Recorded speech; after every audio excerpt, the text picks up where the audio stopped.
오늘 데일리 탑 이슈 주제는 바로 그 정신병원에서는 무슨 일이 있었나입니다. 아니 언뜻 보면 무슨 소설의 제목처럼 예.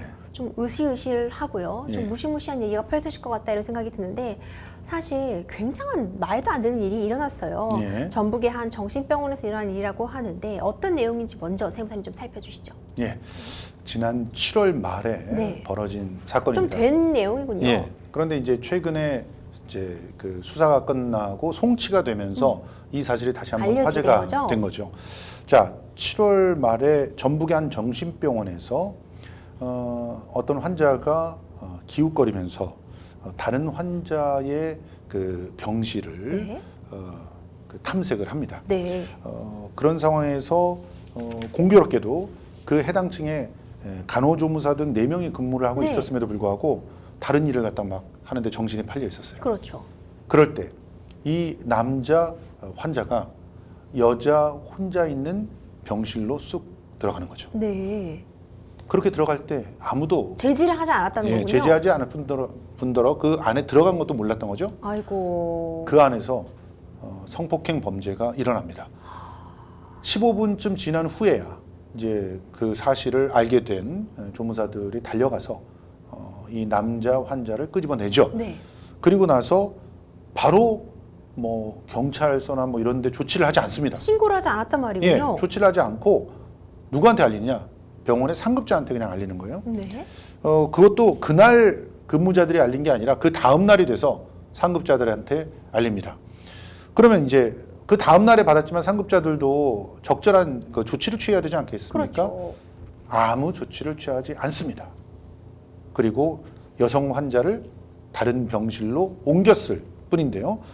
남성 환자는 이 병원에 일주일이나 더 머물다가 결국 다른 지역의 정신병원으로 옮겨지면서 사실상 이 범죄가 완전히 묻힐 뻔한 그런 일이 벌어진 겁니다. 아니 사실 너무 끔찍한 상황이 아닌가 이런 생각이 드는데 네. 아니 이 남성 정신병자의 경우에도 예, 그냥 아무 제한 없이 다른 방에 좀 들어갈 수 있다는 것도 정말 놀랍고요. 그렇죠. 이렇게 오랜 시간이 지나고 나서야 이게 수면 위로 올라왔다는 점도 굉장히 놀라운데 병원이 어느 정도 관리 부시의 책임이 분명해 보이는데 병원 측 어떤 입장 보이고 있나요? 일단 이 병원 측에서는 처음에는 이 내용들이 이제 언론 등등에 알려지는 것을 꺼려서 부인을 막 했어요. 그러다가 심지어는 뭐 고발하든 말든지 마음대로 맘대로 하라 해라. 이런 식으로까지 얘기를 했다가 나중에 가서야 환자가 환자를 성폭행한 사건이 있었다는 것을 시인을 했는데요. 지금 이 그 시인을 하면서도 자신들은 적절하게 그 대응을 했고 그리고 근무자들한테 격리서 등등을 받고 재발 방지 교육을 진행시키고 있다라고 하면서 뻔뻔스럽게 잘못을 감추려고 한 것이죠. 경찰에 신고하지 않은 이유를 물어봤더니 이 정신병을 앓고 있는 여성 환자가 이 피해자가 저항하지 않는 듯이 보였고 그리고 그 이후에도 문제 제기를 하지 않았다. 아이고. 과연 이게 정말 뭐 적절한 그런 해명이라고 볼 수 있는 건지 굉장히 분노스러운 그런 상황입니다. 네, 맞습니다. 사실 우리가 뭐 정신병원, 정신병동이라는 거를 만들어 놓는 건 어떤 사회로부터의 격리를 통해 다른 사회 구성원의 안전도 있겠지만요. 네. 당연히 이들에 대한 적절한 보호 조치를 위해서 만들어 놓은 거잖아요. 그렇죠. 그런데 지금 이와 같은 대답, 뭐 정황하지 않는 듯이 보였고 적절하게 뭐 고소를 하거나 그럴 제스처가 없어 보였다. 이건 사실 보호가 필요한 객체였다는 점을 전혀 무시한 처사가 아닌가 저는 이런 생각이 들거든요. 그러니까 뭐 여러분들이 이제 많이들 아시겠지만 성폭행 범죄가 일어났다라고 한다면 그 본인이 그 성폭행에 대해서 어떤 구체적인 어떤 사실을 인지하고 그 피해를 갖다가 적극적으로 구제해야지만 문제가 되는 게 아니거든요. 그렇죠. 최근에 법이 바뀌면서 누구든지 그 상황을 목도한 사람이 있으면 신고를 해야 되는 게 특히나 이렇게 병원 관계자라면 의무로 봐야 됩니다. 그래서 신고를 하고 또 적극적으로 피해자를 분리시키고 그 가해자와 분리를 시켜야 되는 거죠. 그러니까 피해자의 병실을 옮기는 게 아니라 가해자를 아예 완전히 그 차단을 하고 어떤 그 행동에 대한 통제도 가해야 되는 것이고요. 그리고 무엇보다도 먼저 수사기관에 알려서 이 모든 그 범죄의 증거들이 사라지기 전에 조치를 취해야 되는 게 성폭행을 목도했을 때 취해야 될 그런 내용들입니다. 근데 지금 이들은 지금 벌어진 사건이 있었음에도 불구하고 그걸 상급자한테 그 즉시 알리지도 않았고 그리고 경찰서에는 더더욱 알리지 않았단 네. 말이죠.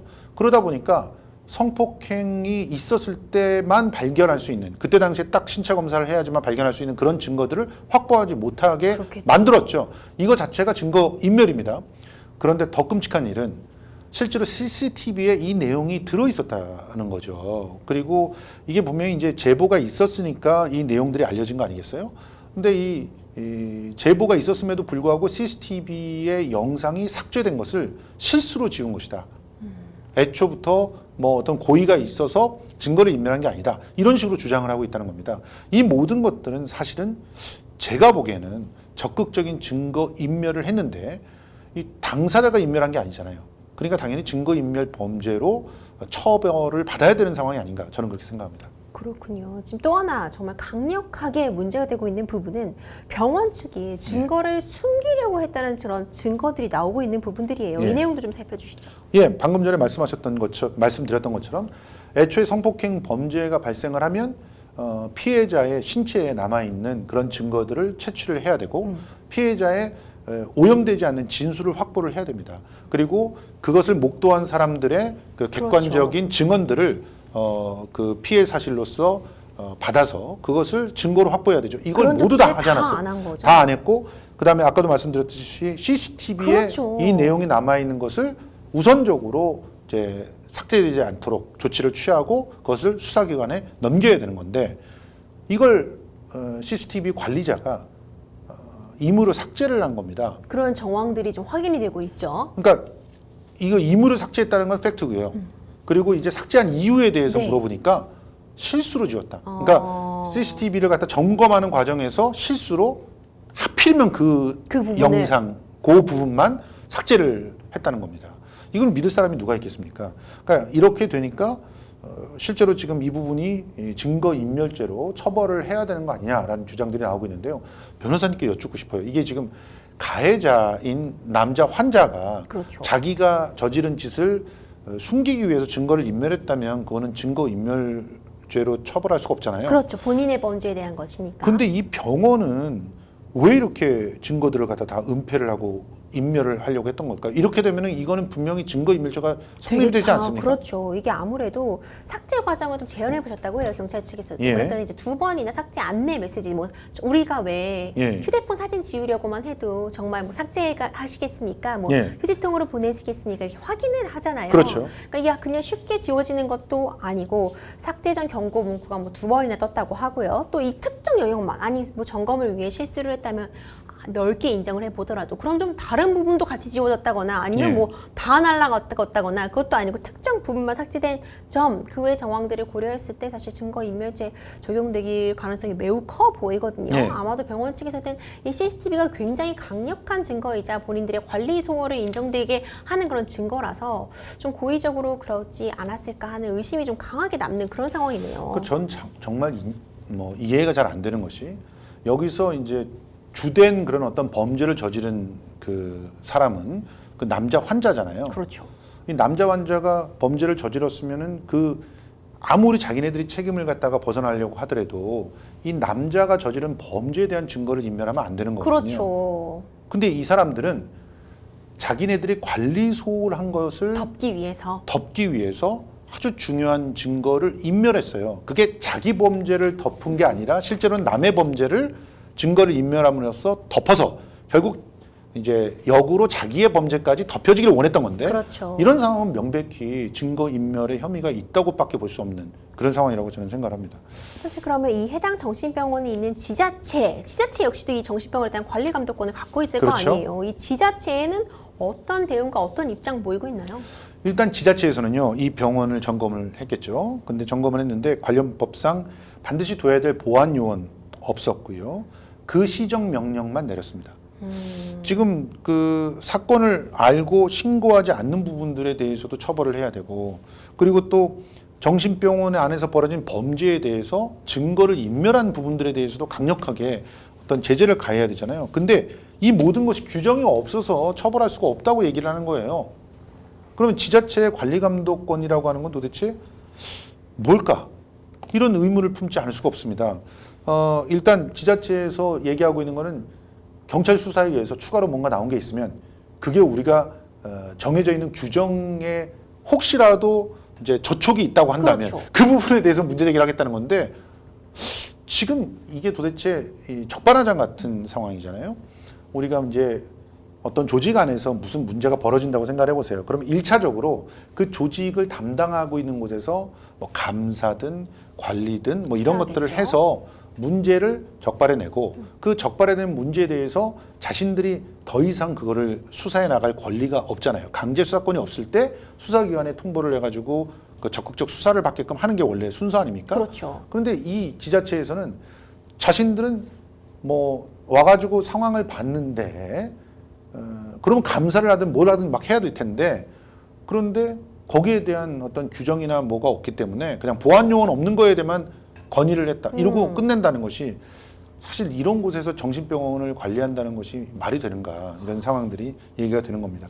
물론 이제 시민단체에서는 법의 허점은 분명히 있다라고 있겠다. 지적을 합니다. 네. 근데 이 법의 허점이 실제로 이제 그 정신병원 안에서 당연히 더 세심히 돌봐야 되는 이런 대상들이 환자인데 근데 그 환자들에게 어떻게 적극적으로 개입을 해야 되는지에 대한 세세적인 그 규정들이 없고 그런 것들을 진행하지 않았을 때 법적인 책임도 그래서 물어야 물을 수 한다. 없는 그런 상황들이 지금 현재의 상황이기 때문에 아동학대와 비슷한 그런 규정들을 이 뭐 정신병자뿐만이 아니라 모든 장애인들이 거주하는 그런 곳에서 적용을 해야 된다 이런 주장을 하고 있는 것이죠. 그렇군요. 좀 지자체도 관심 소홀을 좀 인정하고 이제 의원들이 뭐 법 개정도 준비하고 있다는 내용도 나오긴 하더라고요. 예, 맞습니다. 실제로 지금 더 충격적인 사건이 피해 여성 환자가 행정 입원이라고 하는 절차에 의해서 그렇죠. 입원이 됐던 사람이에요. 그러니까 행정 입원이라는 건 뭐 아시는 분들은 많이 아시겠지만 내가 원해서 입원하는 게 아닙니다. 주로 보호자도 없을 때 일어나게 되죠. 그렇죠. 지자체에서 볼 때 그 사람이 자기나 혹은 다른 사람에게 위해를 끼칠 수 있는 상황이라고 가능성이 있다. 전문가에 의해서 이제 진단이 되는 거예요. 뭐 이런 진단서 같은 그런 서적이 필요한 건 아닙니다. 그렇지만 딱 봤을 때 그 인지할 수 있을 만큼의 위험이 도사리고 있는 거죠. 그럴 때는 일단 사회와 분리를 시키는 겁니다. 분리를 시키고 또 본인 스스로도 자기한테 위해를 가하지 않게끔 하는 거예요. 이거는 어떻게 보면은 굉장히 적극적이고 선제적인 행정 조치라고 볼 수가 있어요. 실제로 이 조치 때문에 굉장히 골머리를 앓았던 당사자가 이재명 지사이기도 했어요. 이 이재명 지사가 자기 형에 대해서 행정 입원 조치를 취하면서 동시에 진단을 제대로 받아보려고 했는데 강력하게 거부를 하게 되면서 결국 그 조치를 이행하지 못했거든요. 네. 이제 그런 상황이 이제 다른 그 정치적인 정적들에게 이제 그 공격의 무기가 되면서 형을 강제 입원시키려고 했다. 뭐 이런 식의 얘기가 나왔지만 이 행정 입원이라고 하는 건 입원하기 전 절차입니다. 그러니까 이 여성은 엄격히 말하면 일단 지자체장의 권한에 의해서 분리되어 있는 상황이고 네. 거기서 면밀한 어떤 진단을 해서 정신병원에 수용돼야 되는 사람이라고 하면 병원에 수용하는 것을 결정을 해야 되고 그리고 또 그 여기서 이제 만약에 쉽게 이렇게 상황이 나아져서 일상으로 회복될 수 있다 그러면 바로 일상으로 회복시켜야 되는 그런 존재예요. 명확하게 정신병원에 입원된 존재가 아니라는 것이죠. 그런데 이런 분이 피해를 입은 거예요. 그럼 더더욱 이 병원의 책임이 큰 거라고 볼 수 있는데 지금 지자체 같은 경우는 입원시키고 열흘이 넘도록 이 여성 환자를 직접 만나지 않고 통화도 안 했답니다.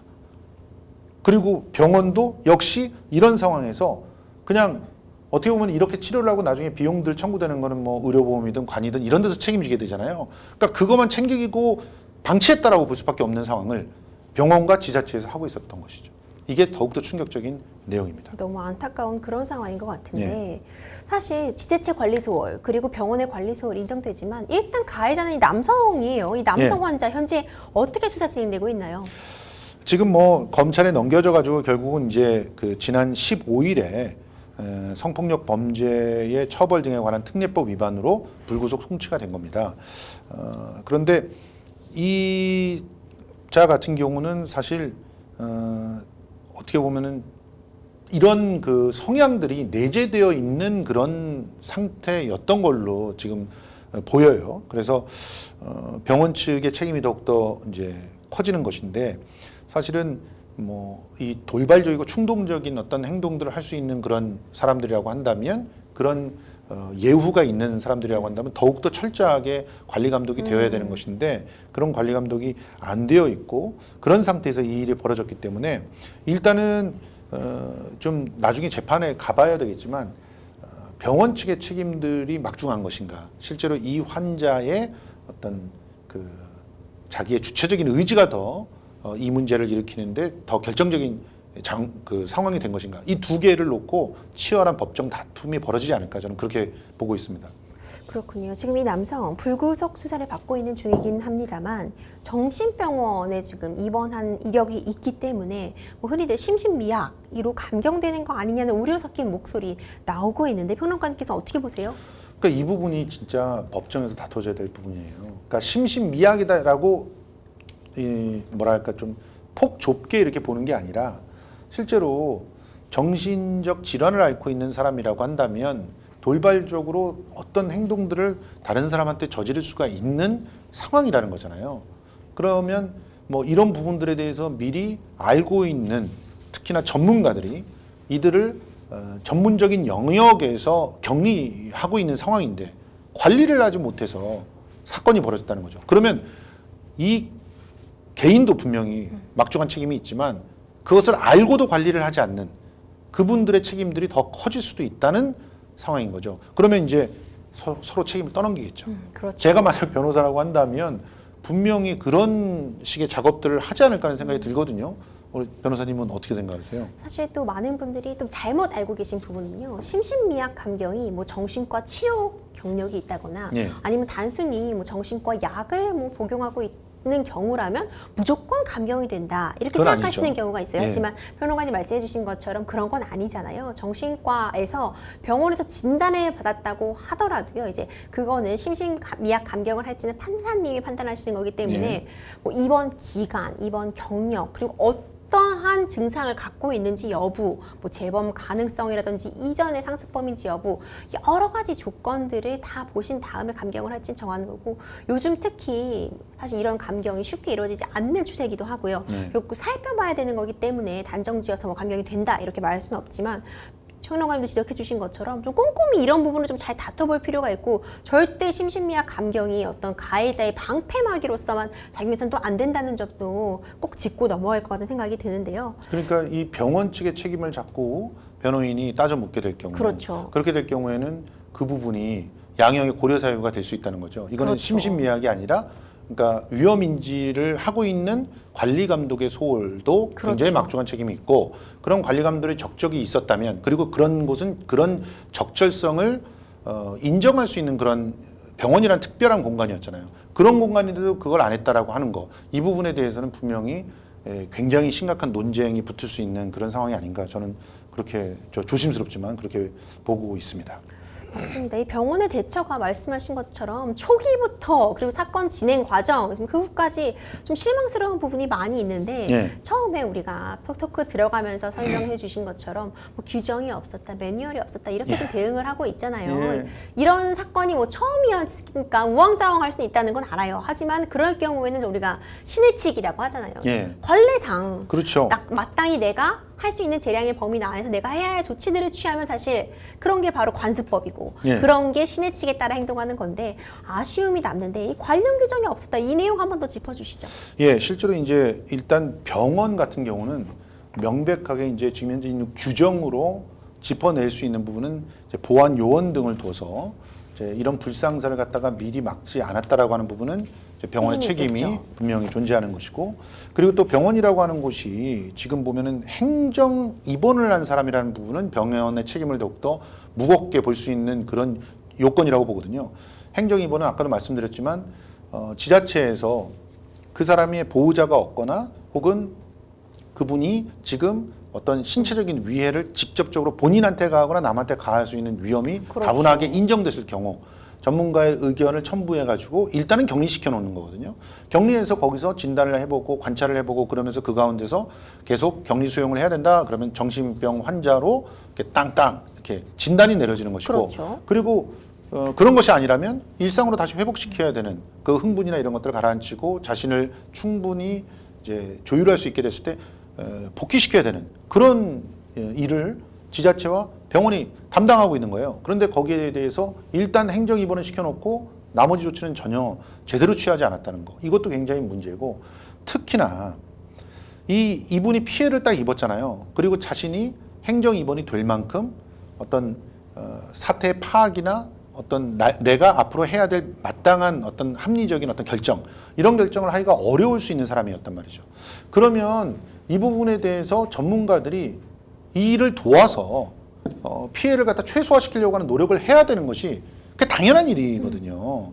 예를 들어서 그 의사가 이렇게 길을 걷다가 눈앞에서 갑자기 심정지된 사람을 본다고 쳐봐요. 근데 나는 약속이 있어. 그냥 가요. 나중에 그게 발각이 되면 의사로서의 자기의 직무를 제대로 다하지 않았다고 지탄을 받을 수 있고, 그렇죠. 그리고 그 부분은 충분히 의사로서의 받아야죠. 그 어떤 그 마땅한 사회적 책무를 다하지 않았기 때문에 형사적인 어떤 책임도 질 수 있는 상황이거든요. 그런데 마찬가지 아니겠습니까? 지금 눈앞에서 성폭행 피해를 당하는 걸 봤어요. 봤으면 그 사람이 그 피해를 구제해 나갈 수 있게끔, 그거는 신체적인 어떤 상처의 구제뿐만이 아니라 심리적인 문제도 들어가겠고, 이후에 정상적인 생활로 돌아올 수 있게끔 하는 그 모든 것들이 함께 포함되어 있는 것이기 때문에 거기에 대해서 적극적으로 병원에서는 나섰어야 되고, 이게 지금 규정이 없다는 게 아연실세갈 일이기 때문에 반드시 입법적인 절차를 통해서 보완을 해야 되는 그런 상황이 아닌가 생각을 합니다. 변호사님, 사실 우리가 이 사건 때문에 좀 수면 위로 올라간 거지 이렇게 좀 안일하게 대응하고 있는 것이 이런 정신병동뿐만은 아닐 거라는 생각이 들어요. 맞습니다. 이런 일이 벌어질 수 있었던 이유 도대체 어디 있다고 보시나요? 일단은 이런 그 전문적인 어떤 영역 안에 어떤 그 관련 규정이나 법이 필요한지 그 외의 사람들은 잘 모르잖아요. 그렇죠. 예. 그러면 일단은 이 전문가들이 먼저 이런저러한 입법적인 어떤 조치가 필요하다는 것을 알려야 됩니다. 그리고 그것을 국민의 대표인 국회의원들이 민감하게 청취해서 그것을 입법화하는 데 노력을 해야 되는데, 사실 우리의 현실을 보면 뭐 이게 뭐라고 표현해야 될지 모르겠지만 문제가 생기는 것 자체를 밖으로 알리지 않으면 다 된다는 식의 생각들이 더 많은 것 같아요. 그러다 보니까 특정한 공간 내에서 전문가들이나 그 문제에 대해서 정확하게 구분할 수 있는 어떤 일들이 딱 벌어졌을 때 일단은 남들 모를 테니까 일단 숨기고 보자, 이런 식으로 말도 안 가는 되죠, 사실. 그런 상황이 너무 많다. 그래서 일단은 이런 공간에서 벌어지고 있는 일들을 밖에서 충분히 모니터링할 수 있어야 되고, 보호자들에게 공개될 수 있는 그런 조치들이 우선적으로 필요하고, 또 여기에 관련돼 있는 전문가들은 지속적으로 모자란 규정에 대해서 입법 활동을 촉구하게끔 하는 그런 의무를 지어야 된다고 보고요. 신고의 의무 같은 것도 마찬가지죠. 그리고 입법 활동을 하시는 분들도 이런 입법을 한다고 해가지고 또 신문이 받아주고 이러지 잘 않잖아요. 그렇죠. 그러니까 그냥 뜨거운 이슈들에 막 이렇게 휩쓸려가기 쉬운데, 작은 것부터 실제로 바꿀 수 있는 것부터 따박따박 이렇게 입법해 나가는 그런 국민의 대표들을 또 우리가 촉구해야 되지 않을까 생각을 합니다. 이제 말씀 주신 것처럼 이 피해자인 여성 환자의 경우에는요, 행정 입원 상태다 이렇게 말씀해 주셨잖아요. 이에 대해서 지자체는 뭐 어떤 입장인 건지, 난 책임 없다, 계속 뭐 이제 입원까지만 내 책임이다, 그 이후 결과는 내 아니다, 약간 이런 입장인 건가요? 맞아요. 정확히 옳습니다. 정확하게. 그러니까 지금 현재 법이 어떻게 돼 있냐면요. 이것도 사실은 이런 법이 있는지도 많은 분들이 몰랐어요. 네. 그래서 심지어 국회의원들도 잘 몰라서 특히나 그 아까도 말씀드렸지만 이재명 지사와 관련돼 있는 문제제기 의혹을 얘기할 때 굉장히 참 한탄스러운 그런 말도 안 되는 문제제기들이 많았거든요. 명확하게 어떻게 돼 있냐면 지자체장의 권한 중에 이렇게 특히 사회적으로 무리를 일으킬 가능성이 있는 사람에 대해서 특히나 보호자가 충분히 제지할 수가 없을 경우, 그럴 경우에 행정 입원을 할 수 있다라고만 되어 있습니다. 그 이후에 그러면 행정 입원을 하고 있는 사람을 어떻게 관리를 하고, 관리할지. 그리고 그들이 뭐 특정한 이상의 어떤 뭔가를 보였을 때 그 후속 조치는 어떻게 해야 되고, 이건 없어요. 그러다 보니까 행정 입원을 시키는 것 자체도 굉장히 꺼리는 지자체장들이 많아요. 이게 한 탐사 보도 프로그램에서도 나왔던 얘기인데요. 어떤 정신질환자가 눈앞에 자기 이 사람은 이제 중장비 기계를 몰고 가고 있었고요. 그리고 오시는 분은 승용차를 몰고 왔던 거예요. 근데 이 중장비 기계는 빠른 속도로 갈 수가 없잖아요. 천천히 가죠. 그러니까 뒤에 쫓아가던 이 승용차가 헤드라이트로 경고등을 몇 번 보여준 거죠. 바로 돌아서서 이 승용차를 찍어버렸어요. 사람이 운전자가 있는 상태에서. 너무 무서운데요. 너무 무섭죠. 그런데 아무런 그런 거기에 대한 대응들 조치를 받지 못한 이유가 이분은 정신병 환자고 그분을 유일하게 케어하던 부모는 돌아가시고 안 계신 거죠. 그런 상태에서 마을이나 이런 곳에서 여러 차례 문제가 있다는 것을 알렸지만 지자체에서 행정입원조차도 시키지 않은 거예요. 행정입원 시켰을 때 생길 수 있는 다른 정치적인 부담들 이게 싫으니까 그런 걸 아예 안 하는 그런 경우들도 있어요. 지금 이분 같은 경우는 그나마 지자체에서는 행정입원을 시키는 것 정도까지는 선제적으로 한 것인데 다만 그 뒤에 뒤처리를 갖다 제대로 못해서 이런 문제들이 벌어진 거거든요. 그러니까 이 부분에 대해서 굉장히 많은 보완들이 필요합니다. 행정입원이라고 하는 그런 제도도 이렇게 막 굉장히 뜨거운 논란 중에 있거든요. 행정입원이 잘못 진행됐을 경우에는 뭐 특정한 한 사람을 그야말로 병원에 매장시킬 수도 있는 거죠. 예, 매장시킬 수도 있는 상황이에요. 이런 부분들을 예전에는 가족들이 참 끔찍한 일입니다만 가족들이 뭐 재산 관계나 이런 것들에 얽혔을 때 아무런 문제가 없는 사람을 이제 정신질환자로 만들어서 그래놓고 나머지 재산들을 갈취하는 이런 일들이 비일비재하게 또 있었거든요. 그래서 그것을 부모나 개인들이 하는 게 아니라 지자체장한테 맡긴 건데 이 지자체장은 그런 권한을 제대로 수행을 못하고 있는 게 아닌가 하는 그런 질문을 던질 수밖에 없는 상황입니다.